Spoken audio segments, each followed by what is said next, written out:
runtii waa maalin weyn oo qiimo gaar ah leh in aan ka soo qayb galno xafladda jaamacadda Boosaaso faracda Garowe intan oo ardayda oo kulliyadaha kala duwan ka qalin jabinaya ay maanta u dabaaldegayaan farxaddii iyo guushii ay ka gaareen waxbarashadooda heerkii koowaad ee jaamacadda.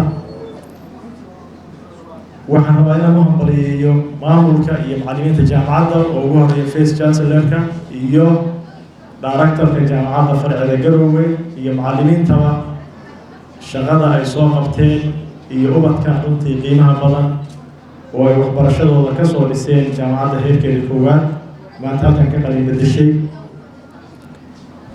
waxaan rabaa inaan u mahadceliyo maanta halkan fadhiyo wasiir ku-xigeenka cadaaladda oo ah asaasayaashii jaamacadda oo runtii ahaa raggii ugu horreeyay fikirka jaamacaddu maanta inay heerkan soo gaarto lahaa halkana ku faahfaahiyey ardaydana ku siiyey runtii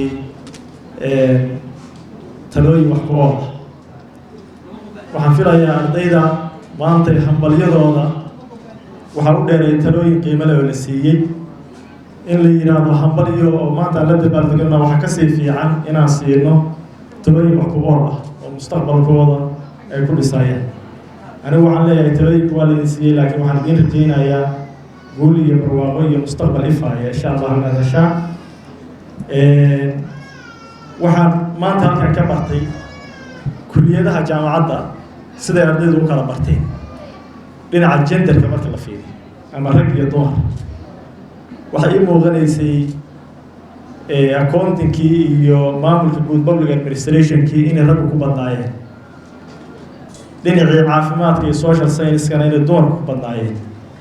waxaa halkaa iga soo baxday dhinaca dhisitaanka bulshada ama caafimaadkooda ha noqotee ama horumarintooda ha noqotee inay dumarku ku wacan yihiin oo sector-kaa bartay.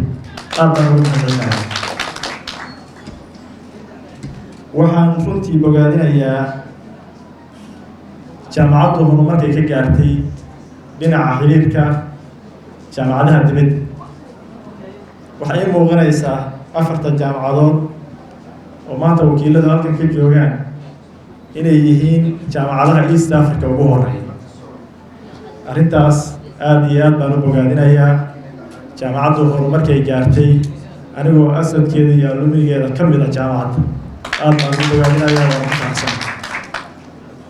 waxaan rabaa ugu dambeyntii inaan maamulka iyo macallimiinta inaan bogaadiyo insha Allah aan u rajeeyo guul iyo barwaaqo iyo dadaalka ay wadaan inuu Ilaahay subxaanahu wa ta'aala la garab qabto. ardaydana waxaan leeyahay talo fiican baa la siiyey, talada weelaya talooyinkii la siiyey runtii talooyin wax ku ool bay ahaayeen. Ustaad Maxamuud Sheekh Cusmaan Diyeeshe baa ka hadlay oo yidhi tusaalihii uu soo qaatay geed canaacal oo kale runtii waa idin jab inta jaamacadii laga qalin jabiyay halkaas kale la fadhiisto. waxay idiin dhaantad aqoonta barateen inaad si voluntary xataa ugu shaqaysaan baa dhaanta inuu qofku inta wax barto meel fadhiisto ka sheekeeyo. saasaa ka fiican maxaa yeelay qofku wuxuu ku qanacsan yahay wuxuu bartay inuu dadkiisa u qabanayo yaanu ka helin dhaqaale laakiin aqoontii buu gudbinayaa. marka aad iyo aad baan idinkaga mahadcelinayaa. waqtigu iska gabagabo khudbado badan baa la jeediyey oo runtii wax ku ool ahaa. waxaan rabaa halkan oo xiriiriyuhu ugu yidhi waxaa la guddoonsiin doonaa ardayda ugu horeysa shahaadooyin. aad iyo aad baa mahadsantihiin. wabilaahi towfiiq. asalaamu calaykum waraxmatullahi wabarakaatu.